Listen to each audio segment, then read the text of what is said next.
இது ஒரு நடிகரை பார்க்க வந்த ஒரு கூட்டம் நெரிசல்ல சிக்கி செத்துருச்சு. ஆனா தூத்துக்குடி போராட்டம் ஸ்டெர்லைட் ஆலை, அதனால எங்களுடைய நிலம் நஞ்சாகுது, நீர் நஞ்சாகுது, எங்களுடைய வாழ்வாதாரம் கெடுது, இங்க வாழ முடியல, அதனால நுரையீரல் தொற்று இதெல்லாம் இந்த ஆலையை அப்புறப்பட்டுங்க, மூடுங்கன்னு நாங்கள் போராட்டம். அந்த போராட்டத்தில் மக்களே தலைமையேற்று போராடுகிற போராட்டம் தான் எழுச்சி, கிளர்ச்சி, புரட்சி. அப்படிப்பட்ட ஒரு புரட்சி, மக்கள் புரட்சி. அங்க ஏதாவது ஒரு கட்சி தலைவன் முன்னாடி நின்னா ஒரு கொடி தூக்கப்பட்டதா?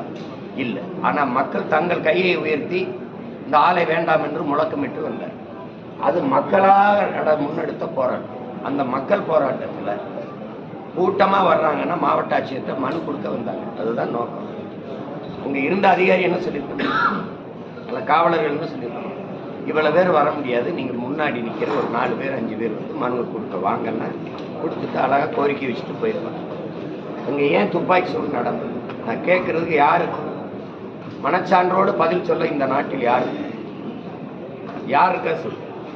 ஏன் துப்பாக்கி சூடு நடந்தது? கலவரம் வரும், மனு கொடுக்க வர இடத்துல கலவரம் வரும் என்று எப்படி கணிச்சீங்க? சார், அப்படியே கலவரம் வந்தா முதல்ல என்ன பண்ணிருக்கணும்? தண்ணீரை தானே பீச்சு அடிச்சிருக்கணும், தடியடி நடத்திருக்கலாம், கண்ணீர் புகை குண்டுகளை வீசி மக்களை கலைச்சிருக்கலாம். எடுத்தவன சுட சொன்னது யார்? ஒண்ணு எப்படி சுட்டார்? தொலை தூரத்திலிருந்து சுடுகிற சினைப்பருங்கிற துப்பாக்கி ரொம்ப தூரத்திலேயே குறிப்பார்த்து சுட்ட முடியும், ரொம்ப கூறா இருக்கும். அந்த துப்பாக்கியோட எப்படி காத்திருந்த? அது வண்டி மேல ஏறி நின்று எப்படி சுட்ட? முன்னாடியே ஏற சொன்னது யார்? ஒன்று இவ்வளவு ஆயுதங்களோட அங்க வந்து எப்படி நின்று உன்னை சுட சொல்லி உத்தரவிட்டவன் யாரு? இத்தனை கேள்வி இருக்குல்ல, ஏன் சுட்ட? அப்படி பார்த்தாலும் காலு கீழே தானே சுடணும், தொண்டைக்குழியில் எப்படி குறிவார்த்து சுட்ட? எப்படி சுட்ட? அப்ப இந்த உண்மை கண்டறியும் குழுன்னு உறங்கிட்டு இருந்துச்சா?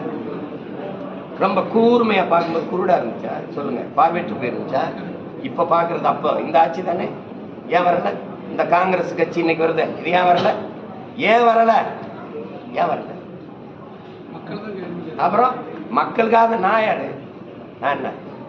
நான் யாருன்னு சொல்லுங்க. மக்களுக்கு உள்ள இருந்து வந்து இந்த கேள்வியை கேட்கிறேன். அதுல ஒருத்தன் தான் தமிழினம் காக்க, அடிமை என்னும் எழிநிலை போக்க, தமிழினத்தின் உரிமையை கேட்க, திரண்டு எழு ஒரு கை பார்க்க, தமிழர்களின் தாய் நிலம் காக்க, தமிழர் கொடி தரணியை மீட்க, தமிழினத்தின் தலைமகன் அண்ணன் பிரபாகர நல்வழி ஏற்க.